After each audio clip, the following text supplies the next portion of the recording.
Sebelum menonton atau mendengarkan wiracarita ini, lebih lanjut kami menyarankan agar saudara menonton video ini dari bagian 1 wiracarita Aswameda Parwa ini.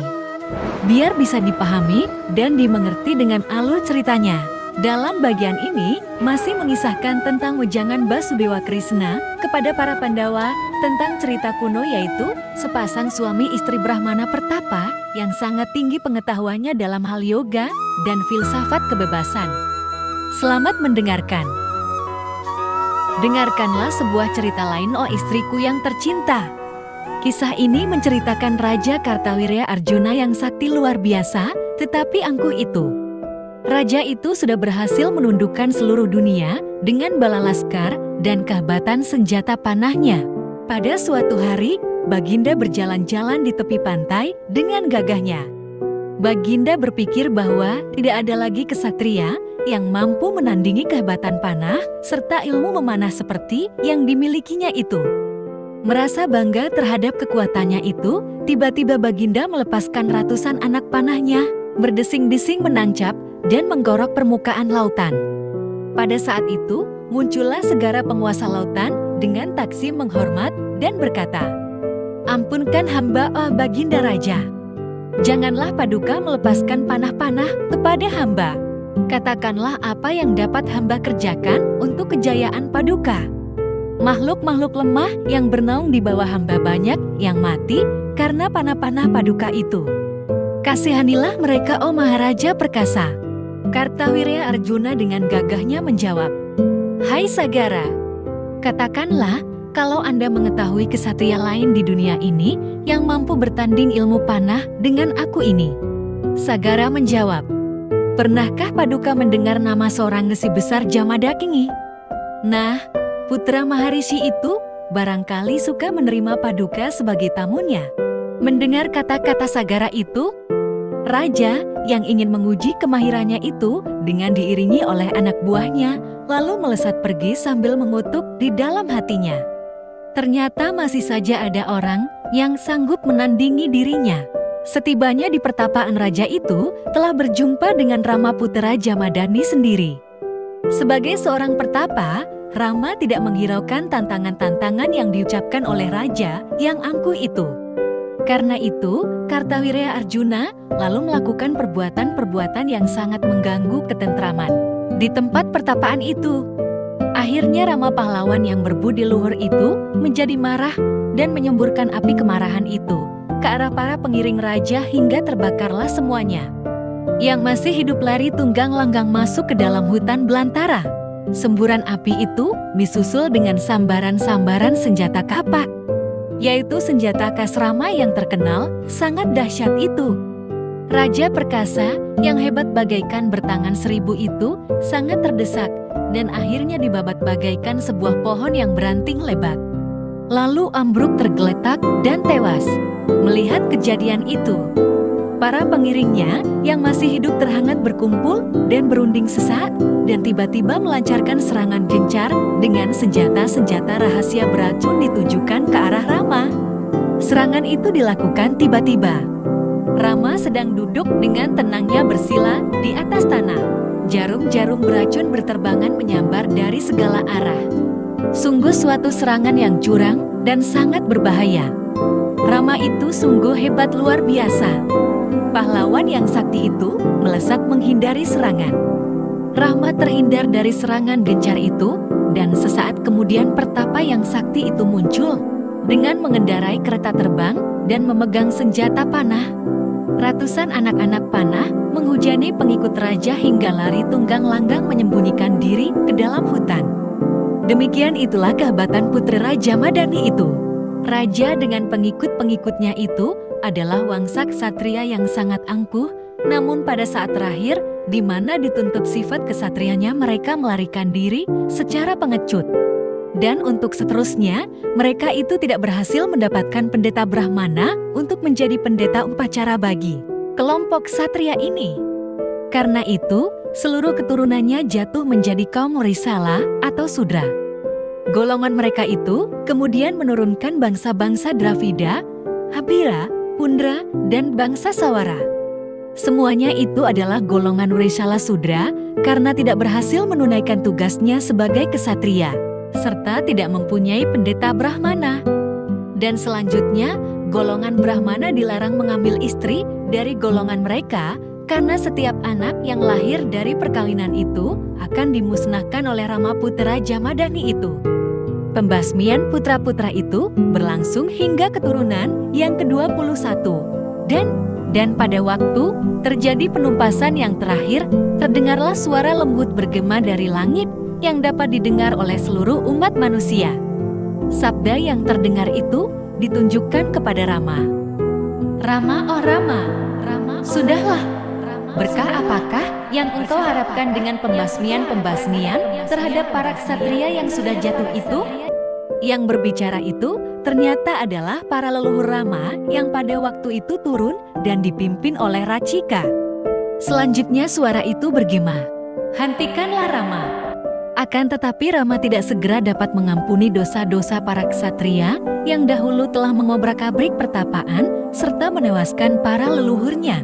Rama menjawab, "Wahai para leluhur, hamba mohon jangan dihalangi pembalasan yang hamba laksanakan ini." Tetapi para pitri itu menjawab, "Oh Rama pahlawan yang tak terkalahkan, jangan dilanjutkan pembunuhan kesatria rendah itu.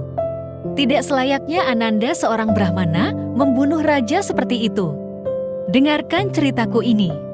Nanti setelah Ananda memperlihatkannya, lakukanlah apa yang kiranya patut menurut pendapat Ananda." Nah, dengarkan. Pada zaman dahulu, seorang Maharaja Pandita bernama Alarka telah hidup melakukan tapa brata yang sangat ketat. Sebelum menempuh jalan itu, dia pun sudah menaklukkan kerajaan-kerajaan di seluruh dunia. Selanjutnya, Baginda mengundurkan diri ke dalam hutan guna menuju kebebasan sejati. Di sana di bawah sebuah pohon yang rindang, Baginda mengarahkan pikirannya ke dalam serta bertanya jawab dengan roh di dalam hati nuraninya. Alarka berpikir, sekarang pikiranku sudah menjadi kuat. Setelah berhasil menaklukkan pikiran, maka kekallah kekuasaanku jadinya, meskipun dikelilingi oleh musuh. Mulai saat ini dan seterusnya aku tidak akan membidikan panah itu ke arah mereka. Biarlah panahku itu menuju ke arah lain. Karena pikirannya tidak tetap, orang-orang melakukan bermacam-macam perbuatan. Karena itu mulai saat ini aku akan membidikan panahku yang paling runcing ke arah pikiranku sendiri. Pikirannya menjawab, "Panah itu, oh Alarka, tidak akan mampu menembus diriku. Panah itu hanya akan merusak bagian lemah dari tubuhmu, dan setelah bagian tubuhmu itu luka ditembus panah, maka Anda akan tewas. Carilah panah yang lain untuk menundukkan diriku." Mendengar suara dari pikirannya itu, Alarka termenung sejenak kemudian berkata, "Setelah mengenal bermacam bau yang enak dan harum, hidungku ini hanya memikirkan dan memburu bau-bau yang enak dan harum saja. Karena itu, aku akan membidikan panah tajam dan berbisa ke arah hidungku ini." Si hidung segera menjawab, "Panah itu tidak ada gunanya, ia tidak akan mampu menghancurkan diriku yang sebenarnya. Memang panah tajam itu akan menembus bagian penting dari tubuh Anda dan Anda sendiri akan tewas karenanya. Carilah panah bentuk lain untuk menghancurkan diriku ini." Alarka memikirkan kata-kata si hidung itu lalu berkata sebagai berikut, "Lidahku ini setelah merasakan enaknya bumbu-bumbu untuk selamanya ingin mengejar kenikmatan rasa makanan dan minuman. Baiklah, akan kuhantam dia dengan panahku yang paling berbisa untuk menghancurkannya." Sang lidah terkejut dan berkata, "Panah itu, oh Alarka, tidak akan dapat mencapai, apalagi menembus diriku yang sebenarnya. Anda hanya akan melukai bagian lemah dari tubuhmu. Setelah terluka Anda akan tewas percuma tanpa dapat menghancurkan diriku. Carilah panah yang lain untuk memusnahkan diriku ini." Setelah berpikir sejenak, Alarka lalu berkata, "Kulit ini setelah mengenal benda-benda halus yang menimbulkan perasaan nikmat dalam merabanya, selanjutnya selalu ingin menikmati perasaan-perasaan itu. Aku patut menembus kulit ini dengan panah-panah yang lengkap dengan bulu kanka." Mendengar keluhan Alarka itu, Kulit memberikan jawabannya. Panah-panah itu hanya akan menembus bagian lemah dari tubuhmu yang akan mengakibatkan ketewasan Anda. Panah itu tidak akan menembus sampai kepada diriku. Carilah panah-panah bentuk lain untuk menghancurkan diriku ini. Alarka memikirkan kata-kata sang kulit itu, dan sesaat kemudian Alarka mengucapkan kata-kata sebagai berikut. Setelah mendengar bermacam-macam suara yang merdu dan manis-manis si kuping ini, sampai tergila-gila kepada suara-suara yang merdu itu. Aku harus menghancurkan kuping ini dengan panah berbisaku. Mendengar ucapan Alarka itu, si telinga segera menjawab, bagaimanapun juga panah itu tidak akan sampai menyentuh diriku, oh Alarka. Panah itu akan merusak bagian lemah tubuhmu sendiri dan tewaslah Anda dibuatnya. Carilah panah yang lain untuk memusnahkan diriku. Alarka termenung sejenak, kemudian melanjutkan ucapannya. Setelah melihat bermacam-macam warna mata ini, selalu tertarik untuk melihat warna-warna itu.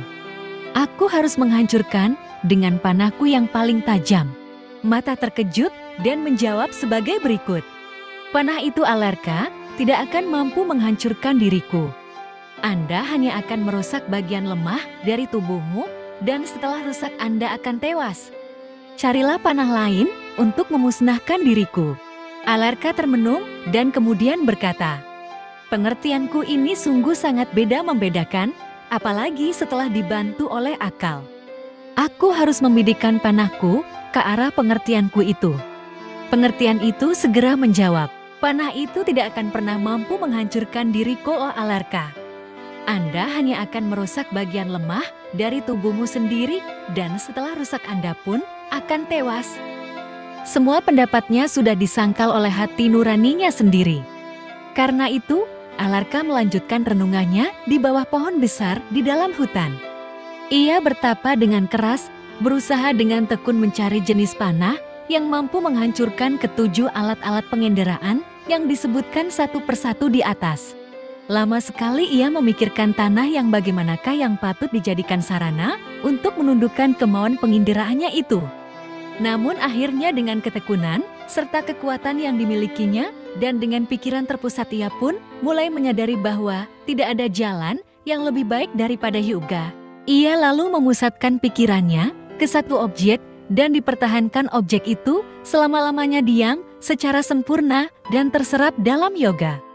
Dengan kekuatannya yang hebat segera, ia berhasil mematikan keinginan alat-alat penginderaannya dan hanya dengan satu jenis panah saja yaitu masuk ke dalam keadaan yoga, menyelusup ke dalam jiwa dan dengan jalan demikian dapat dicapai kesadaran yang tertinggi.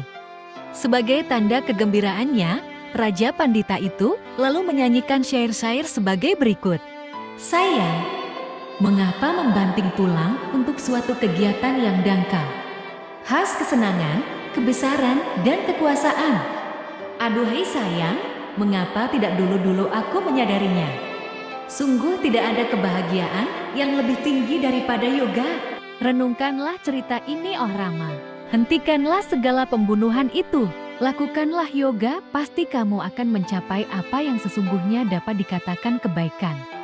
Demikianlah Brahmana Putra Jamadagni lalu melakukan latihan-latihan yoga dan dilakukan dengan penuh semangat hingga pada akhirnya dapat mencapai tingkat keberhasilan yang sungguh tidak mudah untuk mencapainya. Bersambung.